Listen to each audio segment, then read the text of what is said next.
Chapter 1, Redemption's Cloak. Pastor Fred sat in his modest office at the back of his bustling church, the Redemption Tabernacle. The sounds of the choir practicing and the chatter of congregants filled the air, a stark contrast to his former life. Once a feared drug dealer and gangster, Fred had embraced the role of a pastor to launder money for his mobster friends. Over the years, he'd built a large and devout congregation, a testament to his charisma and leadership. One night, Fred had a dream. In it, he stood before a radiant figure who spoke with a voice that resonated with authority and compassion. "Fred, you have done well in gathering my flock, but now it is time to cleanse your heart and the church. Cut ties with your mobster friends and follow the path of righteousness." Fred woke up drenched in sweat, the message seared into his mind. He knew this was no ordinary dream, it was a divine command.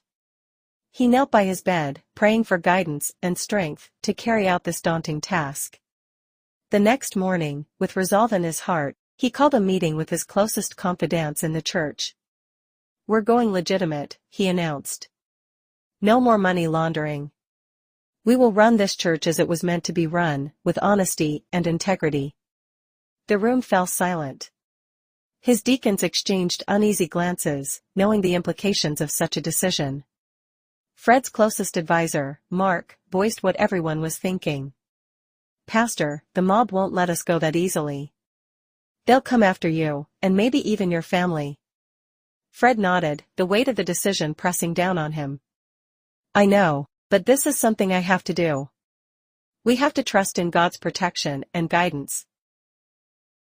Chapter 2, The Lion's Den. Fred's announcement sent shockwaves through the criminal underworld.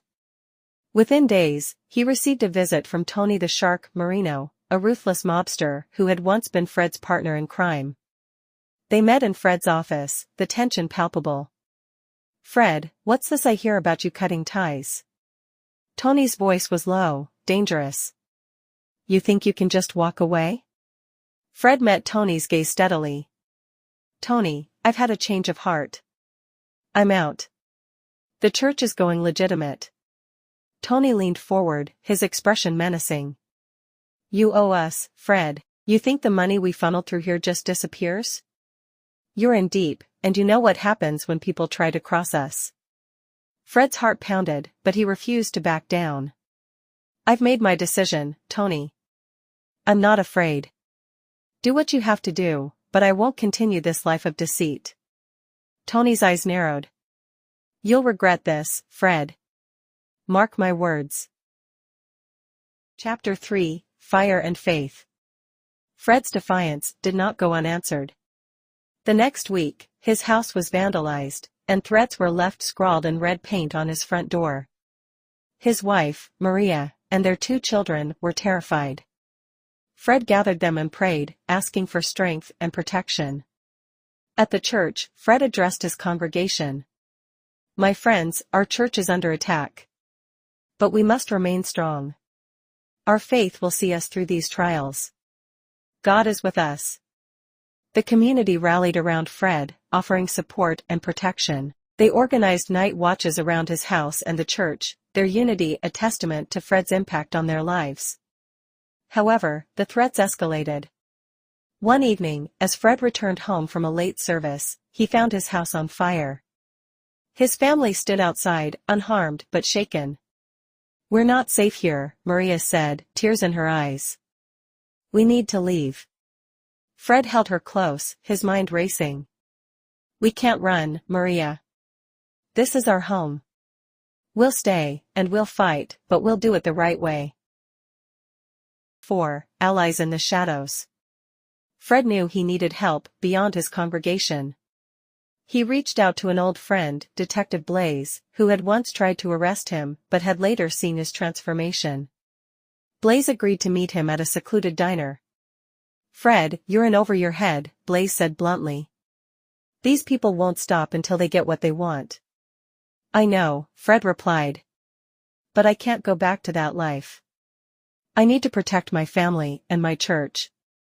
Can you help me?" Detective Blaze sighed, leaning back in his chair. "I'll see what I can do. We'll need evidence, something that ties them to their crimes." If we can take down Tony and his men, you might stand a chance. Fred nodded, feeling a glimmer of hope. Thank you, Detective. I knew I could count on you. Chapter 5, The Reckoning. With Blaze's help, Fred began gathering evidence against Tony's operations. He enlisted Mark and a few trusted members of the congregation to discreetly document any illegal activities they could find. It was a dangerous game, but Fred's resolve never wavered. One night, they hit a breakthrough. Mark managed to record a conversation between two of Tony's enforcers, discussing their operations and plans to retaliate against Fred. Armed with this evidence, Blaze launched a raid on Tony's headquarters. The operation was swift and decisive. Tony and his top lieutenants were arrested, their criminal empire dismantled. The news spread quickly, and the sense of relief within the church was palpable. Fred addressed his congregation once more, his voice filled with emotion. Today, we have been delivered from our enemies. This is the power of faith and righteousness. Let this be a lesson to us all that no matter how dark the path, God will guide us into the light and see us through whatever we are dealing with.